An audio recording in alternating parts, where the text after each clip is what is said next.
Good morning student. Today we will start our next topic that is DNA. आज हम इसके introduction की बात करेंगे, कुछ इंट्रोडक्टरी इसकी हिस्ट्री की बात करेंगे, कैसे इसको डिस्कवर हुआ, क्या डिस्कवर किया गया, क्या इसकी जनरलाइजेशन, जनरल बातें हम बात करेंगे। And to all will discuss structure, basic structures होती है। तो फर्स्ट ऑफ ऑल जो है इसको फ्रेडरिक मिशर ने, एक साइंटिस्ट थे मिशर, इन्होंने डिस्कवर किया था इन पस सेल के अंदर इसको डिस्कवर किया था। और क्या नाम दिया था बेटा? न्यूक्लिन नाम दिया था। फ्रेडरिक मिशर ने न्यूक्लिन नाम दिया था। इन्होंने ये बोला था पस सेल के अंदर जो पस पड़ जाता है ना, उसके अंदर न्यूक्लिन नाम दिया था। देन हार्टविग जो आए थे साइंटिस्ट, इन्होंने क्या बोला था कि ये जो न्यूक्लिन है is a carrier of heredity material, is a carrier of heredity information, heredity information, यानी कि न्यूक्लिन ही है जो हेरिडिटी इंफॉर्मेशन को लेकर जा रहा है। तो इन्होंने ये बात बोली। उसके बाद बेटा आए फिशर। देखो मिशर और फिशर थोड़ा एक जैसे से हैं और अलग अलग चीजें हैं। इन्होंने बताया था कि न्यूक्लिक एसिड के अंदर या डीएनए के अंदर प्यूरिन्स और पिरिमिडिन्स होते हैं, हैव प्यूरिन्स एंड पायरिमिडिन्स, ठीक है, इन इक्वल अमाउंट,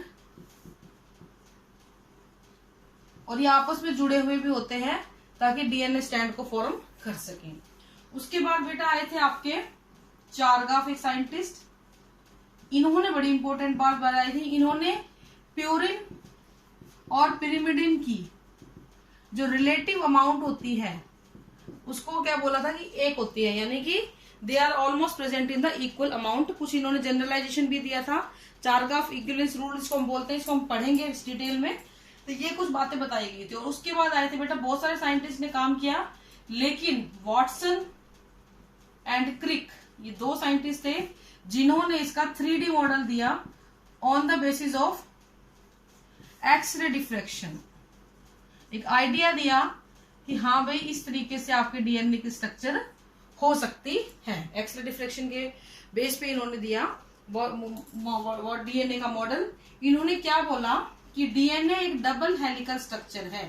देखो मोटी मोटी बात करेंगे बेटा आज हम कि डीएनए एक डबल हेलिकल स्ट्रक्चर है जिसकी बैकबोन जो है ये वाली और ये वाली, it is made up of sugar and phosphate. किसकी बनी हुई है? शुगर और फॉस्फेट की बनी हुई है, ठीक है। इसके बाद इन्होंने एक बात और बोली कि ये जो बीच के इनके स्पाइक्स होते हैं, they are made up of nucleo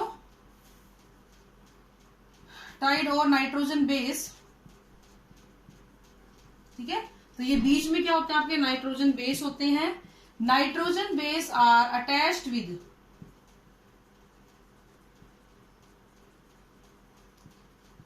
each other by hydrogen bond, by hydrogen bond. एक दूसरे से किससे जुड़े होते हैं बेटा? ये दोनों हाइड्रोजन बॉन्ड। तो बैकबोन किसने बनाई? शुगर फॉस्फेट ने। इनर साइड पे कौन आया बेटा? आपके नाइट्रोजन बेस, एक यहाँ, और इन दोनों को जोड़ने का काम किसने करा बेटा? हाइड्रोजन बॉन्ड ने करा। दूसरी चीज, ये दोनों की दोनों चेन आपस में एंटी पैरेलल होती हैं, यानी कि इनकी कुछ पोलैरिटी होती है जो हमेशा एक दूसरे के अपोजिट डायरेक्शन में होती है। अगर ये एंड 5' है तो इसके सामने हमेशा कौन सा एंड होगा बेटा? 3' होगा। अगर ये 3' है तो इसके सामने वाला एंड हमेशा कैसा होगा?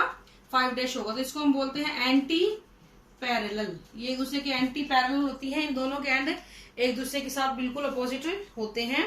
इसके अलावा ये हेलिकली कॉइल्ड होती है। जैसे कि किस तरीके से आप इसको इमेजिन करोगे, एक बड़ी आपने सीढ़ी देखी है अपने घरों में जो दीवार के लगाते हैं, लकड़ी वाली सीढ़ी, तो उसमें क्या होता है? ऐसी होती है वो।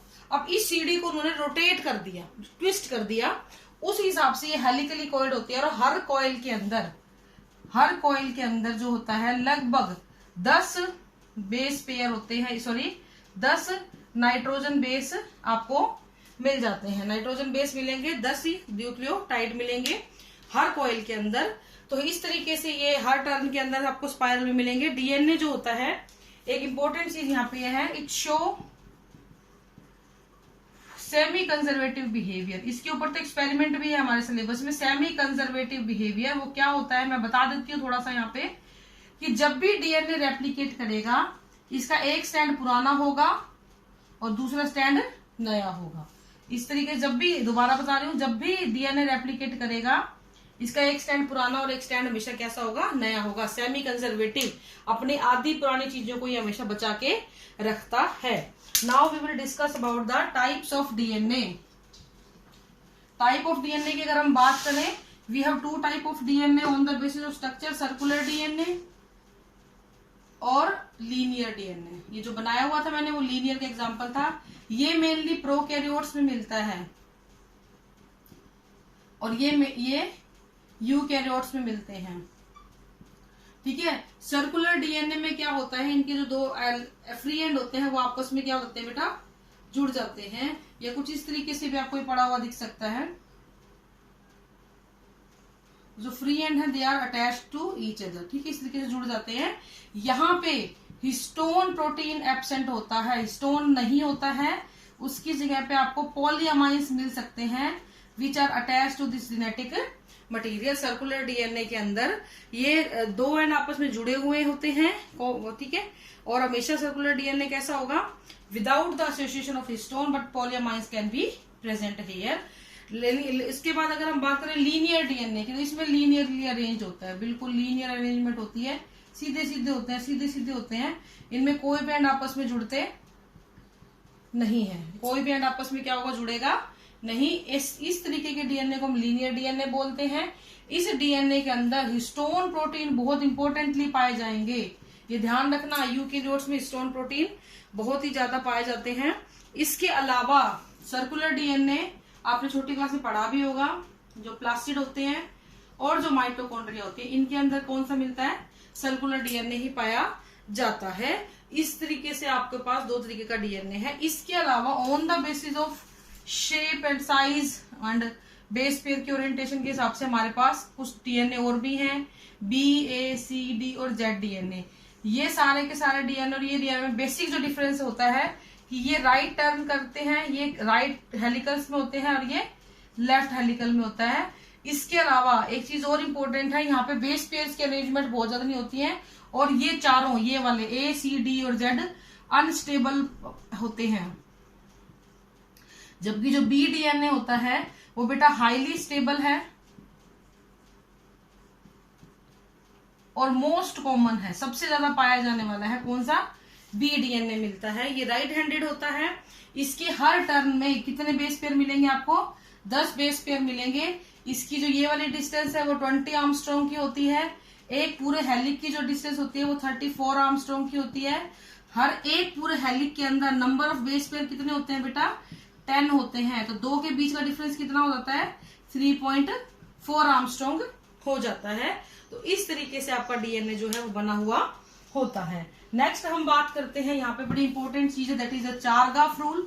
चारगाफ रूल में कुछ भी नहीं बता रखा, उन्होंने सिंपल बातें की है, मैं आपको ऑलरेडी बता चुकी हूँ बातें। चारगाफ ने क्या बोला था बेटा कि guanine plus adenine plus guanine is always equal to cytosine plus thymine. ठीक है, ये हमेशा इसके बराबर होता है। That is A plus G upon C plus T is equal to 1। ये बात बोली गई थी, यानी कि purines upon pyrimidines is always equal to 1। दूसरी चीज उन्होंने क्या बोली थी अपनी जनरलाइजेशन में कि जितने ए होंगे उतने ही क्या होंगे, टी होंगे। किसी भी डीएनए में जितने सी होंगे उतने ही क्या होंगे बेटा, जी होंगे। तो कहने का मतलब A upon T is equal to 1 और C upon G is equal to भी 1 होता है। दूसरी चीज उन्होंने ये बोली कि ये जरूरी नहीं है ए और टी का जो रेशियो आया है वो जी और सी के इक्वल हो, यानी कि ये और ये आपस में बराबर हो, ऐसा कोई जरूरी नहीं होता है। ये बहुत ही रेयरली मिलता है ये दोनों एक दूसरे के इक्वल हों। तो ये चारगाफ रूल था कि प्यूरिन्स और पिरिमिडिन्स जो होते हैं उनकी अमाउंट हमेशा कितनी होगी, इक्वल टू 1 रहेगी। और यहीं से हमारे बहुत सारे क्वेश्चन बनते हैं जो आपके आगे सिलेबस में आएंगे। किसी एक 2-3 की वैल्यू दे देंगे आपसे, जैसे एडेनिन ग्वानिन की दे दी, साइटोसिन की पूछ ली, थियामिन की आपको बता लगानी है।